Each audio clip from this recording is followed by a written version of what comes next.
Welcome to Dice and Mind, a podcast hosted by Brad Brown and Jason Kaufman to explore the intersection of life, games, science, music, philosophy, and creativity through interviews with leading creatives. All are welcome in this space.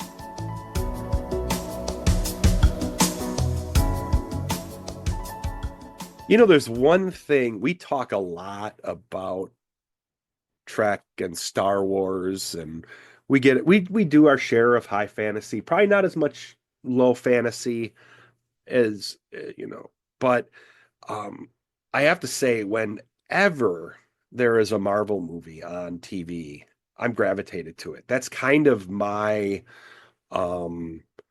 my It's your my go-to. that's my guilty pleasure when it's on Yeah, television. I it don't care is. how many times I've seen these movies, I will have it on in the background. I love what they've done. I think the whole first four phases of Marvel, how they built up those 22 movies, how it all came together with Infinity War and Endgame. I don't think they get enough credit with how well that all came together and how cool it was um, at that moment when all of them um, arrived at that epic battle scene at the beginning of the battle scene. Um, and there's a little personal thing too for me because, I still at that point got to see those movies with my son, Yeah. and Endgame I got to see with him. We went to literally um, a midnight showing on a whim Yeah, I because I was remember going to that. have to Yeah, travel. We that's didn't get cool. home. We didn't get home till like 4 in the morning, No, you and couldn't have. yeah, and it was. I mean, we had a blast. It was just That's cool. adrenaline filled. Um, so to have an opportunity to talk Marvel, um, It's a rare thing for us. yeah, I'm super excited about it. Number one. Yep. Number two, to talk Marvel with someone who's a returning guest, Mm-hmm. also excited Mm-hmm. about this. Um, and I think and not only think, we're going to talk about a Marvel character who um, I think really underrated. Um, Oh, yeah. Captain Marvel. Um, Captain and Marvel. no, We'll no, although we should let our guest, have to ask. we'll have Yeah, to we'll have ask, to ask. we'll have to ask Kelly about that. We will. When she joins us shortly. Um, but I am truly excited to have this discussion, and we were lucky enough to get um, an advanced electronic copy Yes. Of her new book. of the Yep. book, and that immediately went on the Kindle. And we Um, should specify we are talking here about Captain yes, Marvel, Carol Danvers Declassified, which is really neat. And I will say, when I cracked open the digital cover, that was not what I was expecting from this book. It's really clever. yes.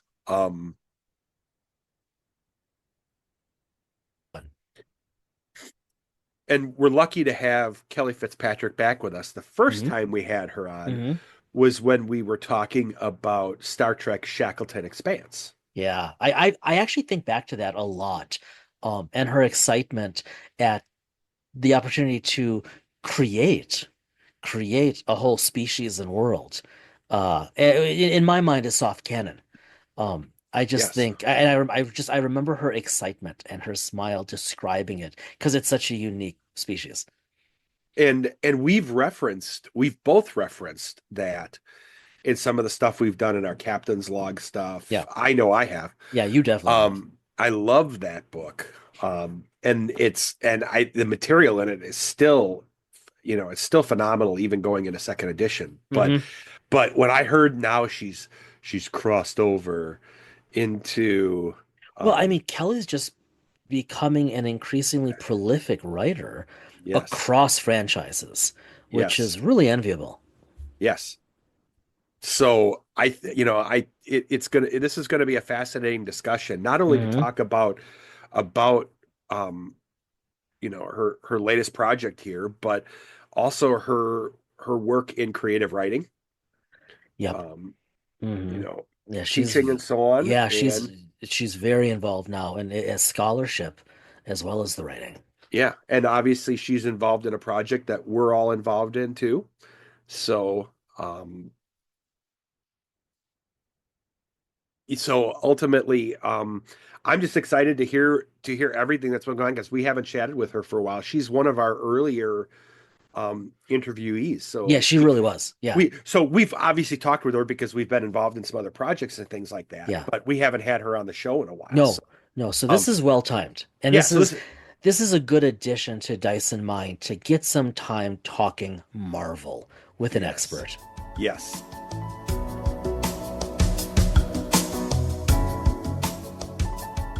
Kelli Fitzpatrick is a science fiction writer, game writer, and teacher. She is the author of Captain Marvel, Carol Danvers Declassified from BenBella Books, and is a contributing writer for the Star Trek Adventures role-playing game from Modiphius. Her Star Trek story, The Sunwalkers, won the 2016 Strange New Worlds contest from Simon and Schuster.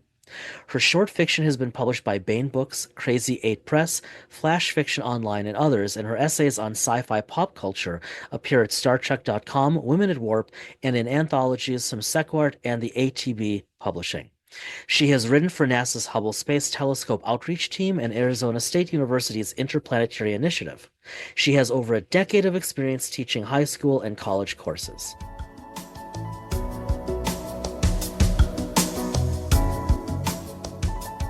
So it's only been since episode 35 that we have officially talked with Kelli on Dyson Mind, although we've crossed paths in many other areas Mhm. that we have talked about and we will probably talk about in the future. But please welcome back. Yeah, thanks so It's much for good being to, here. yeah, thanks so much for being here. We are not going to, though, start by talking about Star Trek this time, That is true. which is what we had talked about in the past and what we've tended to talk about Mhm. outside of the podcast. There's something else that we have to talk about. And me, I think I'm a even bigger Marvel fan than you are, Jace. Oh I yeah, yeah, mean, definitely. yeah, I'm a Uh, gigantic Marvel no, fan. don't look at me So like that, Kelly. I still really like it, he likes but it, but anything, I mean, if there's a movie on yeah, TV, you will. I'm on Those are it. your go-tos. If Yeah, there's a book that's coming out like what we're going to talk about, I'm on it. I mean, hmm literally, um, I'm all over it. Like when the RPG game came out, I was all over it. yeah, you really So, were. um, if you don't mind, I want to kind of hear the genesis of your new project, but then I'm very curious to find out kind of the What's the process? Yeah, I'm going to use like a really yeah, bad you term just here. can't resist it. He's going to laugh at this. Yeah, I am. I want the story of the sausage making behind Yeah, making the the making of it and there it how it all is. came Yeah, together just because I love hearing that from Yeah, writers the because I'm just process is yeah, always fun to talk about. yeah. I'm not a writer by trade, so I just love hearing that from writers. But you are. I Uh, am. You are. yeah, No, she no, no. is. I'm talking She about. I'm is. not talking about you. I'm talking about Yeah. Kelly. Yeah, I about will Kelly. say at the risk of, I'll interject this and then you go. At the risk of sounding a bit paternalistic, it's a bit of a Palpatine moment for me because, like, so you've had. It's been really cool. It's been really cool. I've been so happy for you, Kelly, because you've gotten so much coverage for this new project. I mean, Yes. you've been doing a lot. I know, but you've had so much coverage and we're grateful because you've been on so many podcasts and on so many interviews already. And and so I keep thinking back to Palpatine and when I think of you, I do, and I think, You're uh crossing some really weird streams by no, bringing Palpatine up. no, because well, first of all, my daughter Mira and I were just watching episode 2 last night, so it's on my mind.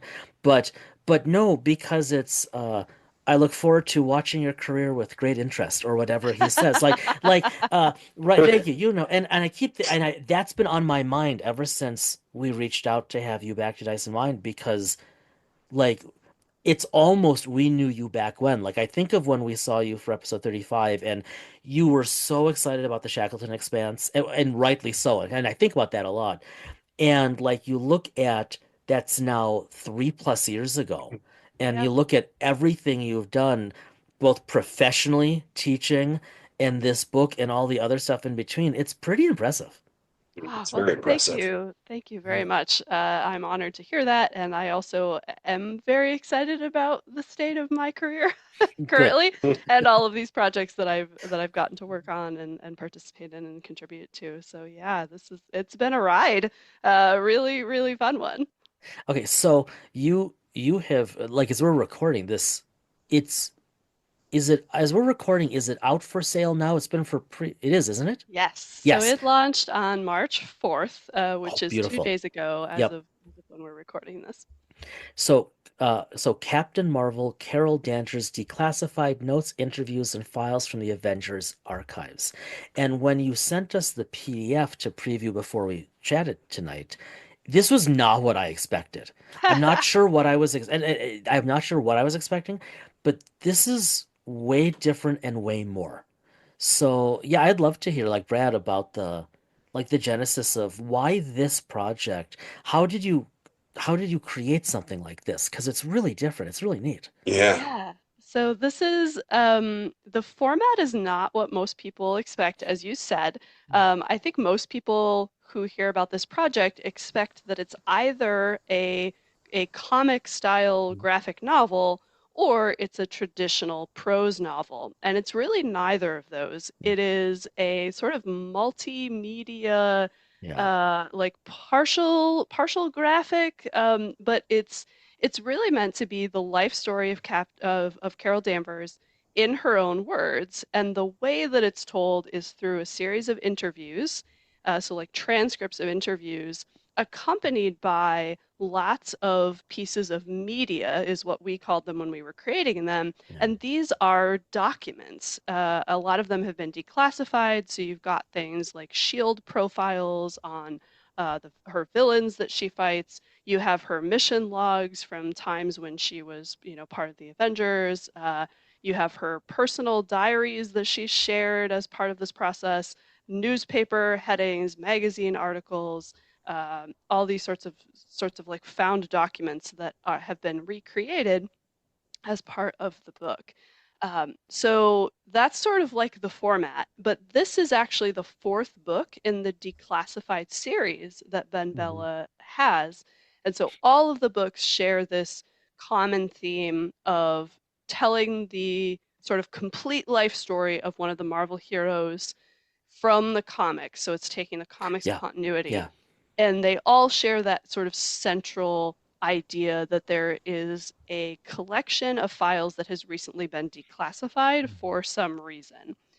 And beyond that, they allowed each author who was writing the book to come up with a pitch for what was the reason why these files were being declassified and what's the sort of framing device of how this life story is going to get told Yeah. within the book.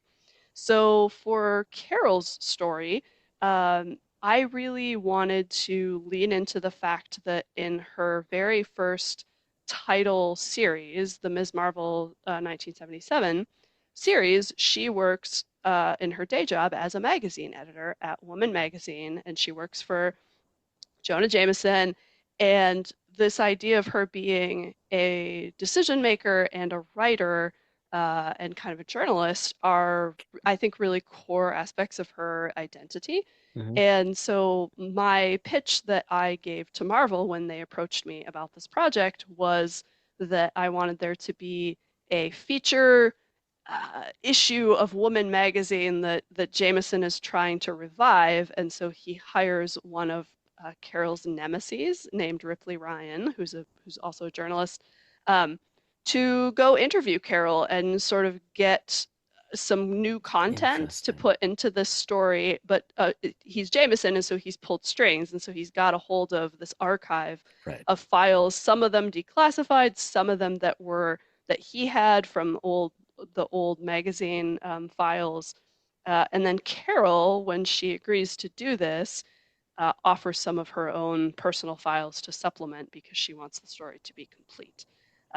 And so I felt that that sort of framing device or approach would do justice to Carol's professional heritage.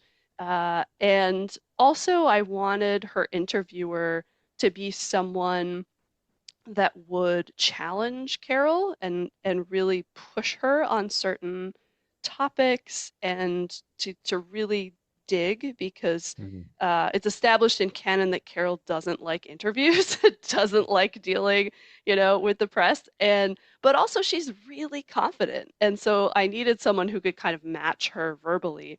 And so Ripley Ryan, I thought, fit that bill. And so when I pitched this to Marvel, they liked this idea, and so I was able to roll forward with that as the sort of framing device for the book. So Marvel came to you. Tell us more about that. Yeah, so I was contacted by BenBella, the Mhm. publisher who Mhm. has the license to publish this line of books, and they offered me this contract to write this book. And I was like, absolutely, yes, I would like to do this. So I had some, established tie-in writing credits with Star Yeah. Trek, as Yeah. as we've discussed on the show before, and am a huge fan of Carol Danvers, and so that got my name floated, and so I So was very outstanding. excited to get offered, this, and I knew it was going to be a huge undertaking because no matter how much you love a character, you really have to do a deep dive on research and get Yeah. all the details lined up and correct to do a project this comprehensive, Hmm. which that's always fun. We always joke in the tie-in writing community, like, "Oh no, I have to read one of my favorite comics or watch my favorite show," Hmm. But it was a lot of, I guess, more detail-oriented work, and I Yeah. had to keep some pretty meticulous notes. I would imagine. I mean, you also, and then I'll stop and it's your turn, but like you said, this isn't a typical book. Right. And so you didn't just write all of this, but like it wasn't just prose. This isn't a novel and it's not nonfiction. You had Yeah. to rewrote all of this. It's a bad term, within these really diverse types of snapshots through all these different lenses. I mean, that must have been kind of a Herculean task to plan. I mean, it sounds like there was a bit of a template, but you must have played really widely in that. And so to plan all that out, like how did you even outline something like this? I mean, to make those kinds of decisions. Yeah. So, Marvel required me to turn in a pretty comprehensive outline Yeah. that was chapter by chapter, but they were mostly interested in which events of Carol's life are you going to cover Oh, in what order, so that okay. so we were Oh, all on the same page about like what's Yeah, important to include in the book. And makes then it was sense. left kind of up to me as far as like which pieces of media do I want to create in each chapter, whose perspective should they be from? Like, should this be a log by Wolverine about this mission, or should this be in Carol's voice? Which little photo do I want to suggest is part of, is the featured image on this, etc. And so that was really, I had freedom to Wow. design those pieces and to suggest how I wanted them to look. And then later on in the process, our graphic designer, came in and then actually realized those and took all Yeah. the little Yeah. my written headline and my copy and made it into an actual newspaper article on the page, which was like so cool to see. Um, so that was sort of the baseline was sort of like, okay, I had to think about how I was going to chunk her life Hmm. into pieces. My editor and I decided that telling her story linearly, from her early life to the present, made the most sense. Sure. Even though that's not how it was released, obviously, some of the early comics are later in her career. But we decided that a chronological approach was going to be Yeah. the easiest for the reader to follow, Hmm. um, and would allow me to develop things with dramatic tension. And so then it was about how do I chunk that into chapters? Which events do we include versus leave out? Because she has so much content, you can't possibly include every little detail. Um, And then the fun part was, okay, how many media pieces can I fit in this chapter, and what should they be about? And um, I wanted a I wanted formats that reflected the fact that she is the cosmic avenger. So I wanted to lean heavily into things like flight logs and spaceship schematics and Wow. a scrapbook of her time as a space pirate, and her chronicle of traveling the stars, and things that Jeez. maybe we don't get to see with other Avengers. I'm just flipping through this. I mean, like psychotherapy notes. What's the one that caught really? I love this. The conference proceedings from the metaphysics of superheroes. I mean, there, you really got to play. Yes, yes. It was fun because the challenge was the content is there. Like I was not inventing new events in her life for the most part. It was Right. taking the history that's already established in the comics, but telling it in new ways, Yeah. and through new pieces of media, and sometimes through new perspectives or voices, Yeah. that really kind of shed more light on stuff we already knew was there. So that was really the fun part of this, and where I got to really flex my sort of creative muscles. Did Marvel open up the archives to give you access so that you could do research? So you could, you Yes, know, they gave me access to everything. Cool. So they gave me unlimited access to all of their archives, so that I could go back to all of her series, all of the Avengers, all of the X-Men, all of the Starjammers, all of the Ultimates, all of there's just so many series that Carol shows up Man. in, and good so grief. Yeah. yeah, it was a gargantuan research undertaking. Yeah. I will say that. How long for you from when you like started research until Well, you even kind of even like I'm put gonna pen to go. I'm paper? gonna. Oh, okay. Actually, I want to expand that if I may. From the Yeah. point that they reached out to you and to you submitting the final manuscript. So Mm. they reached out to me, Wow. the publisher reached out in March, and I turned in the final manuscript in November. Of the And same so, year. of the same Same year. year? Yes. I think that's impressive. Holy However, moly. like we didn't really get rolling on working on it until about May, I think, because it took a while to Jeez. get all the paperwork, and then Yeah. we had to have like introductory calls, and then I had to do the pitch, and then I had to do the outline, and so like I was I wrote this in a few months, Oh I my God. guess is what happened. Um, which, was a task. I also happened to be in my final year of graduate school at the time, so I was writing a Yeah. second novel for that, Oh my uh, God. which made this like even more fun. But I think, I don't know, when you're doing a project like this, you really just get saturated in it. Like you really do, like the metaphor of diving into the deep end is very apt.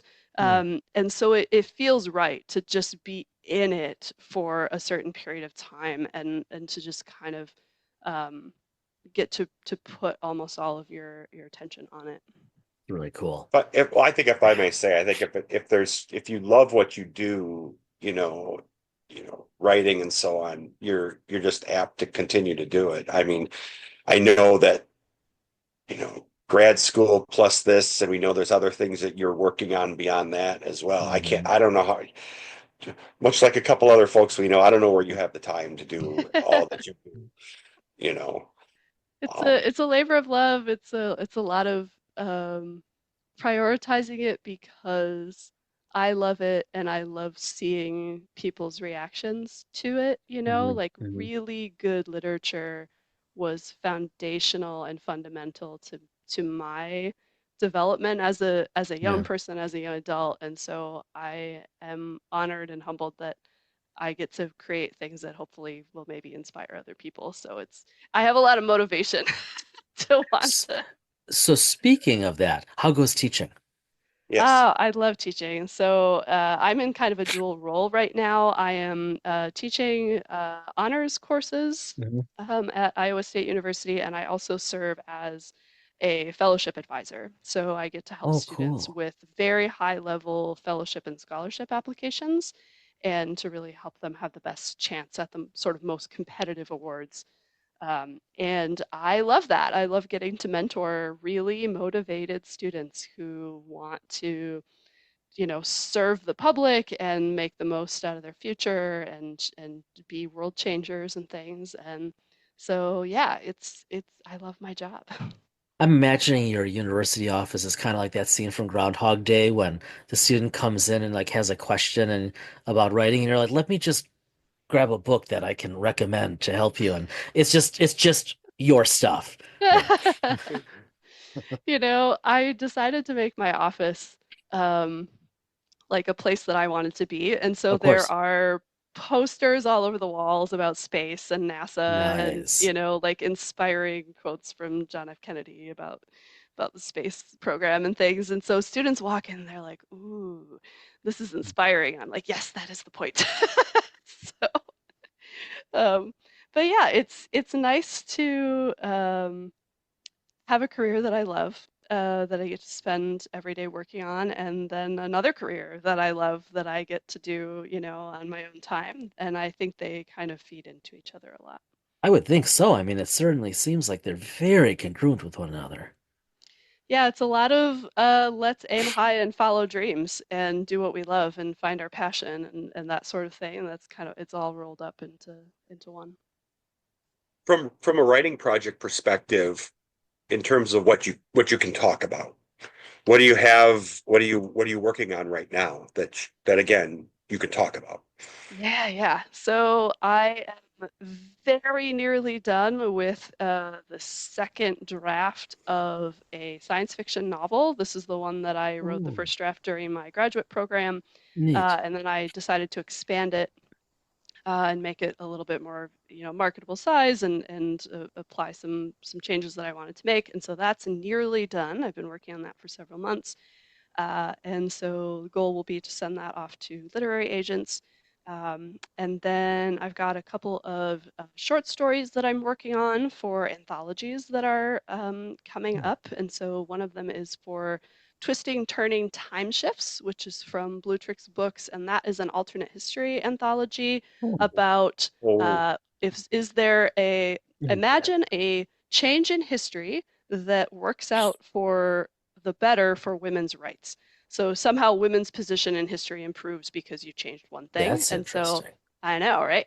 And so I'm writing about Henrietta Swan Leavitt, who is a astronomer who helps discover some very important aspects of our universe and how it works. And so I'm imagining that she gets the credit she deserves when she makes that discovery and how that might change our development of exploration, space telescopes and things. Neat. And yeah, and working on a couple other things that haven't been announced yet, Mhm. and then um, some projects that I'm very excited about that will hopefully be announced at some point, but can't share them. But um, You're it's busy. it's a very busy time right now, Jeez. but I'm very excited about so what do you do in your free time? it. Um, Yeah, well, we know, no. we know. Yeah, I She mean, writes. a lot of my time goes to writing. Yeah. But I do enjoy working out and running, and particularly when the weather turns nicer, I'll be out Hmm. spending a lot of time outside, running, hiking, biking, being near water, hopefully. Um, Nice. and I'm still very much a consumer of stories, and so I love reading. I listen to a lot of audiobooks Hmm. and watch, when there's a good particular sci-fi show that I want to see. I try to watch that, and so yeah. Oh, and Uh, gaming, of course. oh, Have have What have you been playing lately? so lately I'm on a board game kick with some of the my professor friends. We have a recurring game night. We Nice. call it Professor Game Night. It's so fun. But also just kind of getting back into just role playing games and trying to get back into playing those. I got into Hmm. writing them, and then Right. that took up more of my time, and so I don't get to play as often now. But it is fun. I got a comment and a question. I love the alt history idea. I'm a bit You're a alt big fan. history. Yeah. That's like my like I'm a big Harry Turtledove fan. I don't know if you know who Harry is, but love Harry Turtledoves anytime there's alt history. So I'm gonna let me know when that comes out because I just I eat that stuff up. Um, this is a really nerdy writing question.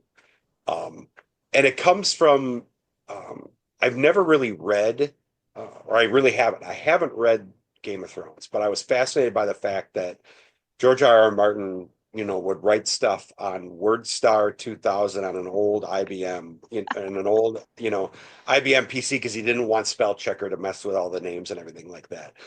Um, what do you write? Oh yeah. What's your What's your workflow? ecos Yeah. what's your Yeah. ecosystem where you write and what you're comfortable with? You know. Good question. Yeah, yeah. So I write in Google Docs and Okay. edit in Microsoft Word, Okay. because Word's track changes features is just like so much better. But I like Interesting. the way that Google Docs is just, I think it's easier to access on lots of different devices, and there's lots of times where, I'm sitting in a waiting room and I've got 15 minutes and I can hop on my phone and Hmm. do some drafting or Oh, ideating or geez. whatever. And so, stolen moments of writing are easier to do for me in Google. But I'm also, this recently came up as a conversation in a group of writers. I have a separate document for each chapter. So I have like a separate Oh, Google Doc for each Oh. chapter if it's a multi-chapter project. And some people think that's crazy, but for me, it helps me chunk it so that there are pieces, and then then I can put it together at the yeah. end into one thing. But yeah, I like having smaller bites to Yeah, tackle. there's a definite logic to that. Yeah. Yeah.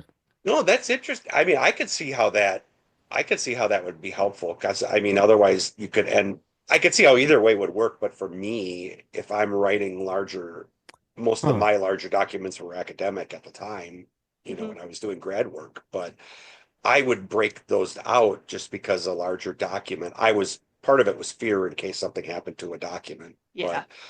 um, but also just in terms of management of like you said, piecing it out and at the end you could put it all back together.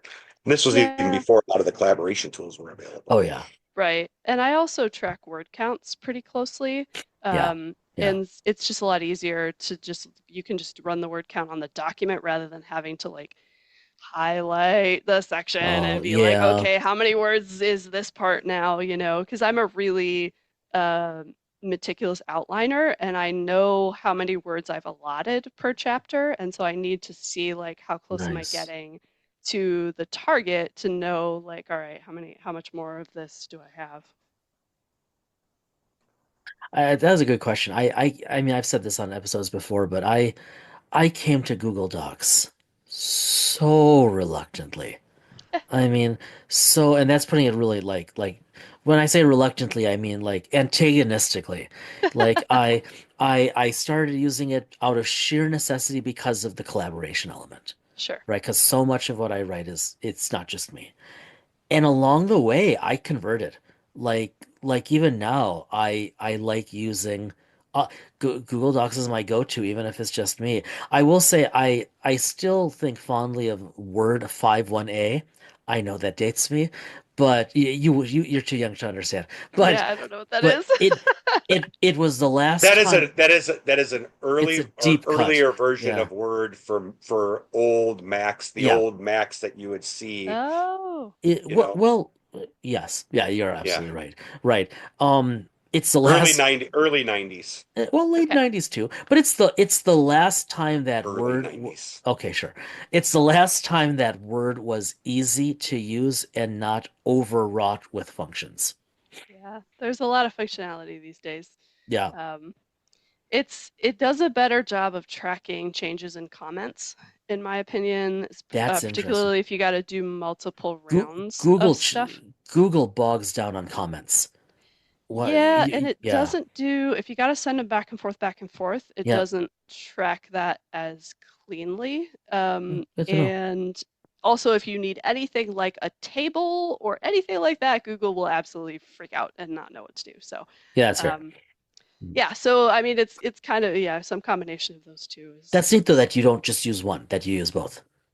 yeah, it's kind of like I mostly use Google when it's just mine and I'm Hmm. just using it for me. Hmm. So the ideation stage, outlining, and kind of all the rough draft stages, those are Yeah. probably all going to be done in Google. And then by the time then I'm going to turn it into a Word doc to send it to the editor most likely, and then after that it's probably going to stay a Word file that we're exchanging. But it Hmm. kind of depends on the process. Some editors want, different things, but that's usually how it goes for me. Hmm. So I guess especially since we're recording this in early March, this will drop in late March. Um, Given your professional status these days, a very important question would be to ask, when is your spring break? My spring break is mid March, Hmm. but I am technically a staff member now, and so I don't get it You don't off. get, yeah.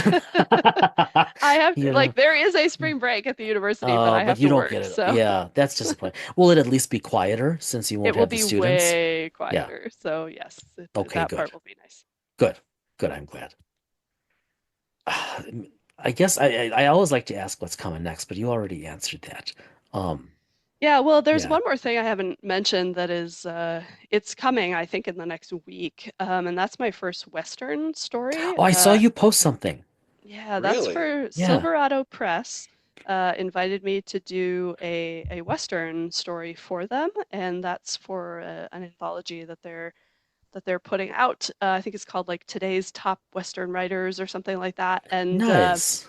I was able to. I wanted to write about a female Confederate War veteran uh, who is Interesting. Yep, who had to, but I also, I'm a sci-fi person, and so I wrote about her helping she's security on transporting a telescope for one of the observatories that opened in the West. And I don't know, I had a blast researching it and writing it. It was very fun. So. What was the genesis of that? That's Yeah. fascinating. So we were asked for that anthology to pick a real world historical event to base our stories around. Okay. And I was like, like which event? And I started just looking around at like, what are some of the things that were happening? And one of the things on the list was the founding of the Lowell Observatory in Okay. Flagstaff, Arizona in Hmm. 1894. And I was like, interesting. Like, and then I got a book about it from my university had like a centennial history book of this observatory, and the founding of Neat. it is such a cool story. Like they Really. put this, yeah, they built this thing in like 5 weeks. Like they borrowed telescopes and they shipped them on Look. trains because there was going to be this opposition of Mars. Mars was going to be like super close. And so they're like, let's do it now. Let's just like make it. And they had to find a spot really quick. And it's like a real life, exciting adventure story. It helps when your project has a patron. Yeah, yes.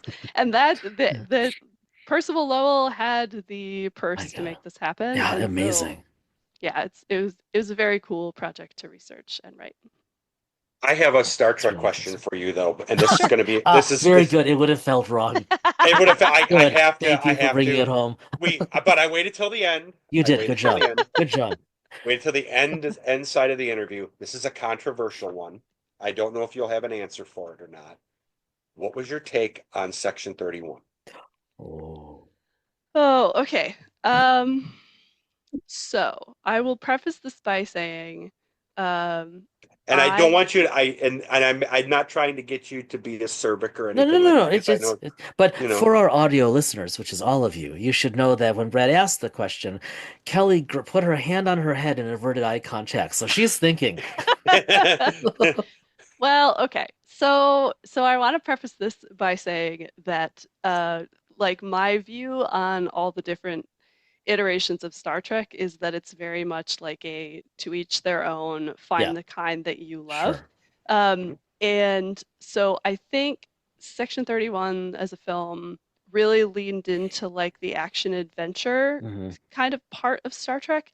And that happens to be not my favorite part. Yeah, I really am in it for the philosophy and yeah, the right. cerebral aspects and the Mhm. diplomacy and the sociological, like let's imagine a space utopia, part, and also the science and the exploration and the discovery and those parts tend to be my favorite.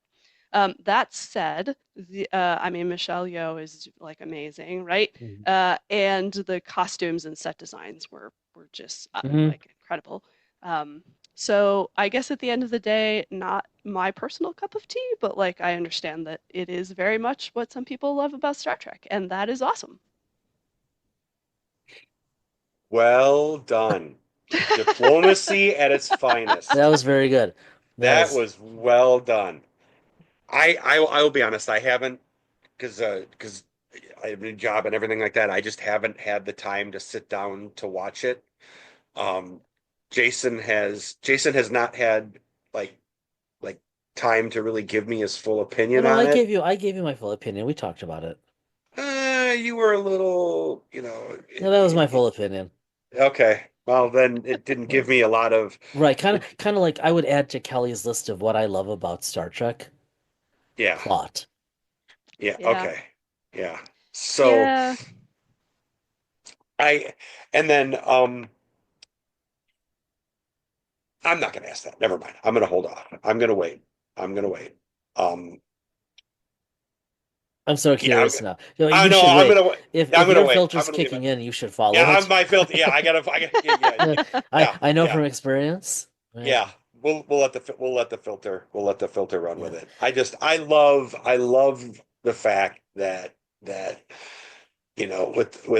with it being with the Marvel coming out. Do you really are you kind of like I want to do Marvel again if they get the opportunity?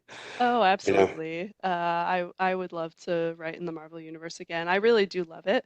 I love the Avengers. I particularly love writing female characters. Yeah. Obviously, I would be thrilled to write Carol again. Yeah. I know her life, Hmm. pretty well, Seriously. Yeah. but I mean, a lot of this book involved a pretty deep dive on the Avengers and the X-Men also, because there's just so many of them who are really close with Carol. So, yeah, no, I would totally do Marvel again, and they were fantastic to work with, like Oh, nice. That's as a team, just incredible.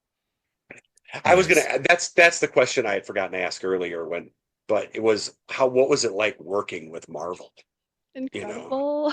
No, I just I mean, like emotionally, it was a dream come true. yeah. Like practically, it was wonderful. I mean, everyone on the team that I got to work with um, was really great. They know, I mean, obviously they know their stuff, right? But like Yeah. they know their stuff. They have so much information about anything. Wow. Like anytime we sort of like couldn't find the answer to some little fiddly question or whatever, we would run it up the chain and they would come back and they just had all this information about it. It was so awesome. See, I Um, think that it'd be like it's like when you work with when you guys were doing Shackleton or when you work with like with Modiphius with Star Trek, you run something up through Paramount. Now you can do that with Marvel. I mean, you're like, yeah, and also like the editors, their editors that we were working with, the Marvel editors really they had this beautiful combination of like they have the vision of Marvel and what it means. And then they also like trusted me to have my authorial vision and to bring that to the character. That's part of what they wanted in this project. And so it just felt so empowering to get to work with them in that way. Very cool. did you have like a okay? I am going to ask the question. Did you get to keep the access after you were done writing and maybe like Oh, sneak a little that's extra not reading what I. time or anything? There's like this massive file under the pillow. Yeah, yeah. I mean, they made sure that I had access for as long as I needed it for the That's really cool. project. Yeah. No, I shouldn't have They were asked very that on the generous. recording. I should have. Mhm. It's one of those things though that they understood the scope of what I was going to have to do, and so Yeah. they made sure that I Yeah, had access to anything that I needed Yeah. for the project, which I really appreciated. So, that's like opening up the Skywalker Ranch vault. Well, I mean, but It's just seriously, yeah. you Yeah. know, Well, good grief. Kelly, congratulations again. I mean, the new book, it's so interesting and it just it doesn't just read well. it looks fun. Like just Yeah. flipping through it, it's like, oh my God, there's so many different things in here. Oh, Um, thank you. I yeah. really just I will say there was lots of squealing when uh when we got the first layouts of like, Oh, when we got to see the interior yeah. actually mocked up, I was just like, "Oh, that's so cool. Oh, that's so cool. Oh my gosh, look how they did this." That's really cool. And then of course getting the actual physical book and holding it. I Pretty neat. love the way the cover turned out. Mhm. So yeah, I could not be more thrilled with how it looks and how everything turned out. Well, congratulations. Thanks again for coming back. Oh, absolutely. Thank you for having me. It was great to chat.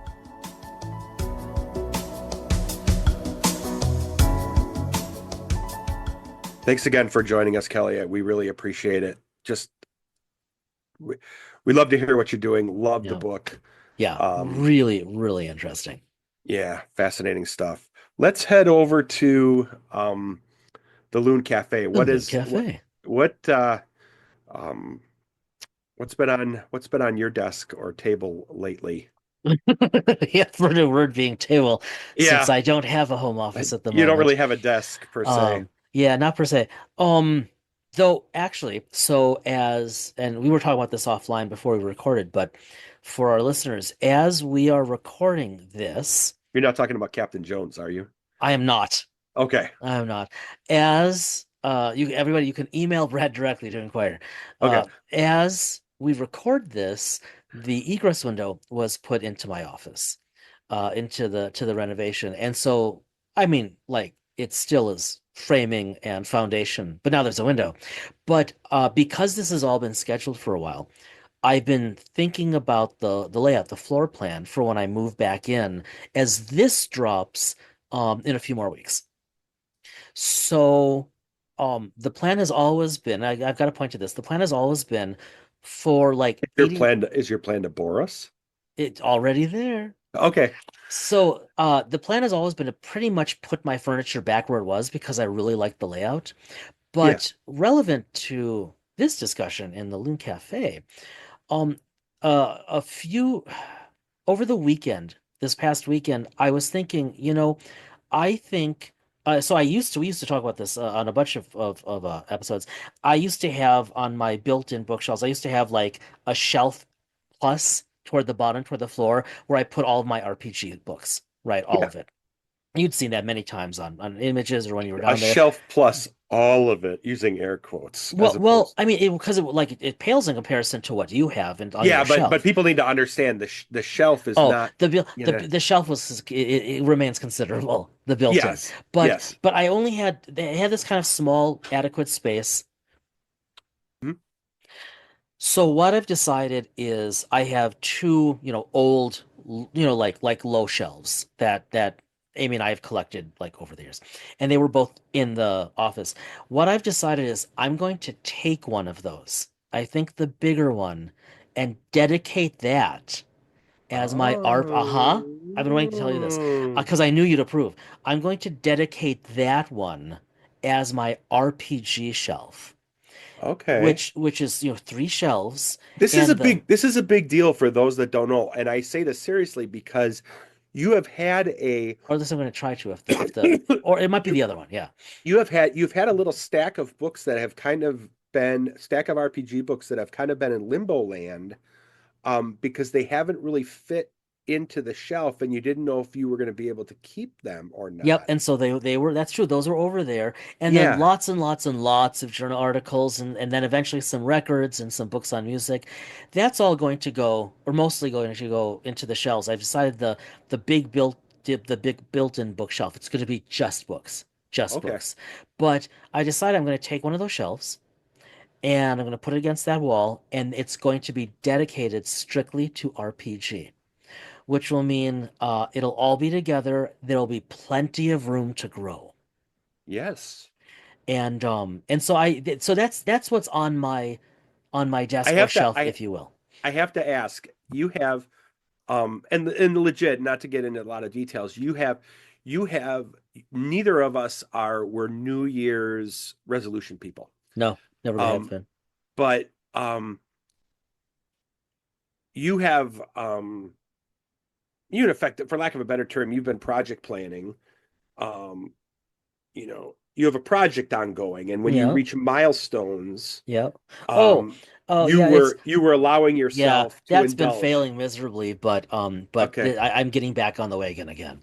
Okay, I was Um, just gonna say yeah. because it's at some point once Yes, you I reach a could milestone, you will get yeah, yourself another book. that's exactly right. So that's the plan of when that's one of my motivators because I'm thinking, there are some things if I have the space that might be fun, like Traveler's Mind Jammer, right? I'm kind of curious. That's the one I Yeah. was gonna wonder Yeah, about. that's one of Yes. them. I still haven't bought Shackleton Expanse. I know it's 2025. So like there are books like that where That one might be hard to find though. I think it would be very hard to find. It's kind of like you can't find the operations campaign book. Just can't get a copy of it. Oh, the division The manual? division manual, yeah. Yeah. Yeah. You can I have science, you can find command, you can't get operations. Really? Yeah, too popular. See, that's interesting. I would have thought command would have been more popular than operations. Yeah, I would have too. But I would have too. And so for anyways, Star Trek Adventures for folks that right. are Yeah, um, but so anyways, and if Edge ever returns to Star Wars, I know they're not going to, but a guy can hope. And of course, Mongoose Pioneer, I'll be buying that the moment it's announced. And so, yeah, so that's to me, that's kind of exciting. I'm going to have a dedicated shelf to gaming, which I've never done before. well, I mean, 4 years into the podcast, we're probably due. You're probably due I to at probably least. do. Yeah, I Yeah, mean, let's. I think it's safe to assume we're probably going to at least be around for another year. Um, seems that way. yeah. Yeah. Um, How about you?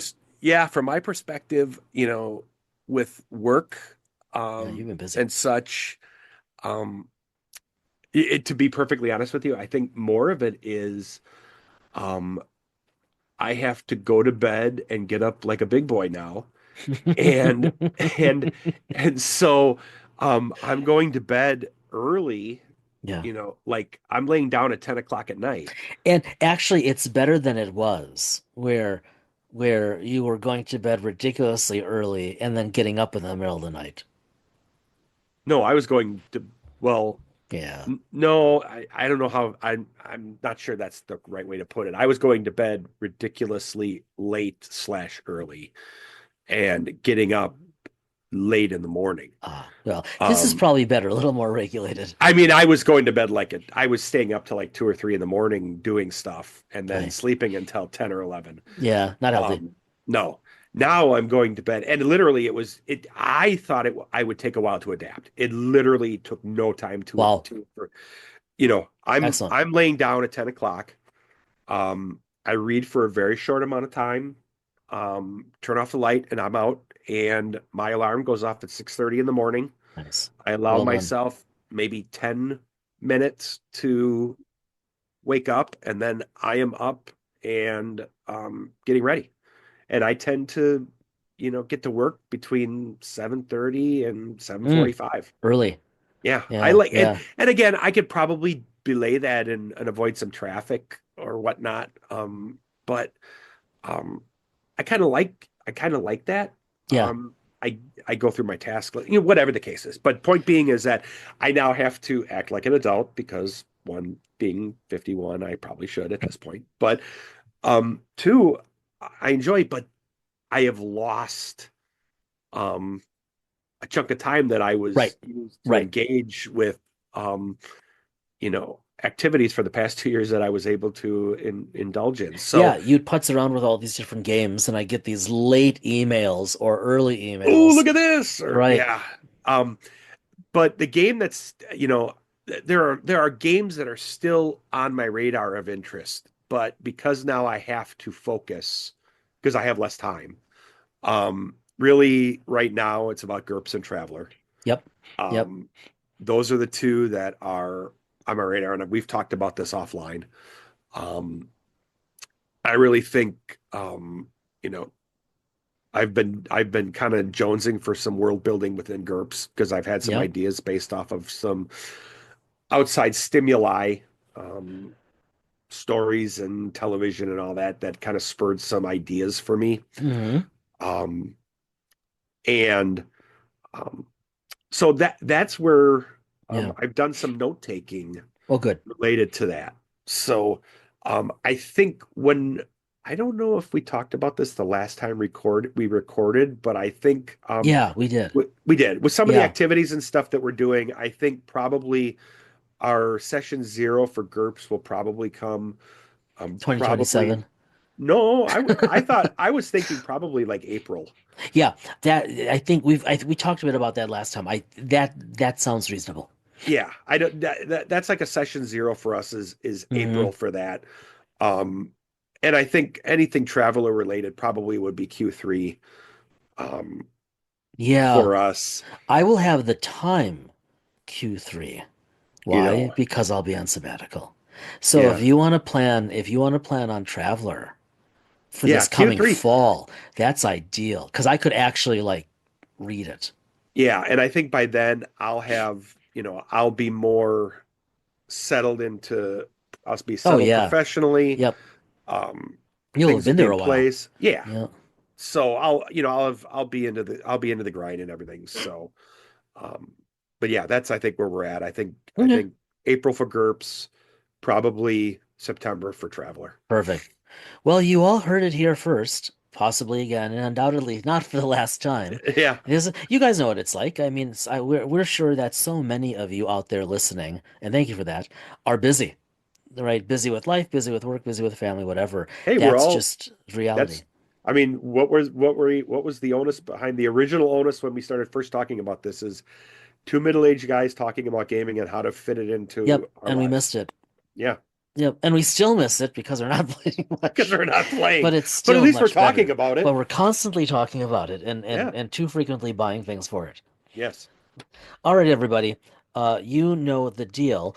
Uh, as a reminder, however, before we bid you all good night, uh, we have next episode, our 143rd episode, will be within days of our fourth anniversary for Dice and Mind.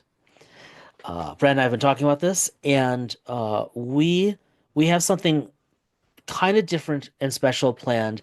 We're not going to have an interview, and we're not just going to riff. We're going to look back fairly seriously at these first four What did we years, name it? inflection points. Yes. Yep. And so we're going to share with you our thoughts about what were some of the most impactful moments, events, discussions, opportunities that have affected the podcast and that are carrying it into the fifth year. Because as always, evolution is afoot. So stay tuned. But in the meantime, be well, stay well. We will see you in a couple of weeks.